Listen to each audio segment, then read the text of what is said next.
भइसक्यौं। हाम्रा गाउँ, हाम्रा बस्ती, हाम्रा विद्यालय हाम्रालाई नौला भइसके। आज हामी 20 दिन पार गर्यौं। हाम्रा ती गाउँ बस्ती अभिभावक विद्यार्थी अब हामी बिर्सिसक्यौं। त्यसकारणले सरकारलाई के चुनौती दिन चाहन्छौँ भने यो माइतीघर मण्डलदेखि वातावरण नदिएको बेलामा हाम्रो प्रधानमन्त्रीज्यू अझै पनि गुम्बा गर्न बनिरहेको अवस्था छ।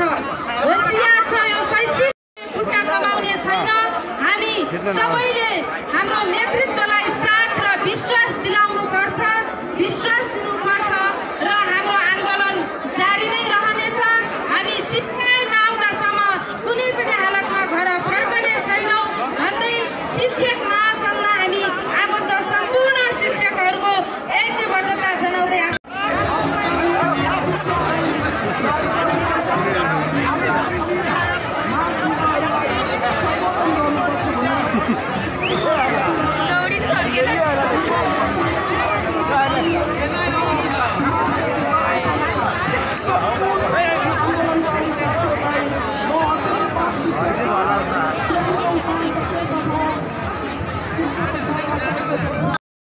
छुट छैन। सुन्दर सृष्टिको लाभ लिने बेला भाग्ने छुट छैन। भाग र भोगको भ्रममा भाग र भोगको भ्रमिक भावनाले मात्ने छुट छैन। लाखौँको भावना र भविष्य सित्तैमा साट्ने छुट छैन। धन्यवाद, नमस्कार। झन् मजबुत पारिराखौँ। अब पनि हामीहरू ललिपपको नोबले पग्लनु हुँदैन। भावनाको खेलमा गल्नु हुँदैन। क्षणिक थकानले ढल्नु हुँदैन। यो हाम्रो महान उद्देश्यको यात्रालाई कसैले रोक्न सक्ने छैन, कसैले छेक्न सक्ने छैन।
सीएनटी सिन्धुलीलामचोकका अध्यक्ष कुमार खतिवडाजीलाई हार्दिक अनुरोध गर्दछु। धन्यवाद सर। यस ऐतिहासिक शिक्षक आन्दोलनका अध्यक्षज्यू, शिक्षक महासङ्घ केन्द्रीय समितिका अध्यक्षज्यू, आदरणीय आबद्ध संस्थाका केन्द्रीय समितिका अध्यक्षज्यू लगायत यस ऐतिहासिक आन्दोलनमा उपस्थित हुनुभएका सम्पूर्ण कर्मचारी शिक्षक साथीहरूमा नेपाल शिक्षक महासङ्घ सिन्धुपाल्चोकको तर्फबाट यहाँलाई हार्दिक सीएनटी धनकुटाबाट 70,000 प्राप्त भएको छ। नेपाल शिक्षक महासङ्घ राष्ट्रिय समितिको तर्फबाट सीएनटी हाम्रो यस नेपाल शिक्षक महासङ्घ राष्ट्रिय समितिलाई विष्णुदेवी महावीर चन्द्रागिरी अग्रणी प्रधानाध्यापक विभागको हामीलाई थाहा छ हामीले हाम्रा शिक्षकका माग मुद्दा मात्र यहाँ समावेश गरेका छैनौँ। समग्र विद्यालय शिक्षाको सुधारका हामीले कुरा उठाइरहेका छौँ र यसलाई अरूहरूले शिक्षक आन्दोलन भन्ने गर्नुभएको छ। यो शिक्षक आन्दोलन नभएर गरोस् भन्ने आग्रह पनि गर्न चाहन्छु र अर्को कुरा के भन्न चाहन्छु भने राष्ट्रिय परीक्षा बोर्डले कर्मचारी परिचालन गरेर भए पनि परीक्षा सञ्चालन गर्ने जुन प्रकारको चाहिँ यहाँ निर्णय गर्दैछ त्यसका विरुद्धमा पनि हामी शिक्षक साथीहरू एक हुनु आवश्यक छ र सरकारले चाहिँ त्यो परीक्षा मात्र होइन कक्षा कोठा पनि कर्मचारी परिचालन गरेर चाहिँ कक्षा सञ्चालन गरोस्।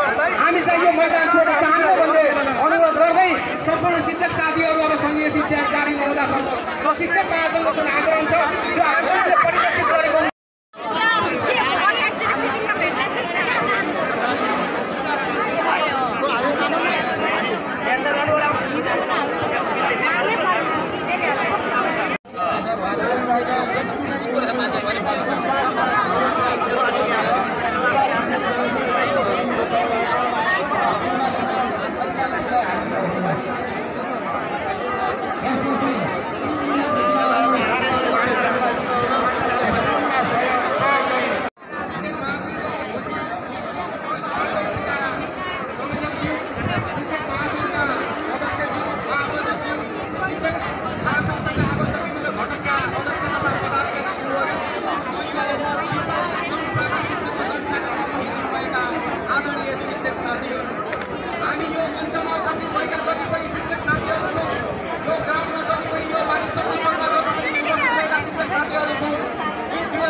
त्यो 19 दिने जनआन्दोलनमा यी घेरेका साथीहरू यदि त्यही रूपमा प्रस्तुत भयो भने के अवस्था होला भन्ने कुरा पनि बालुवाटारले बुझोस् र हामी के भन्न चाहन्छौँ।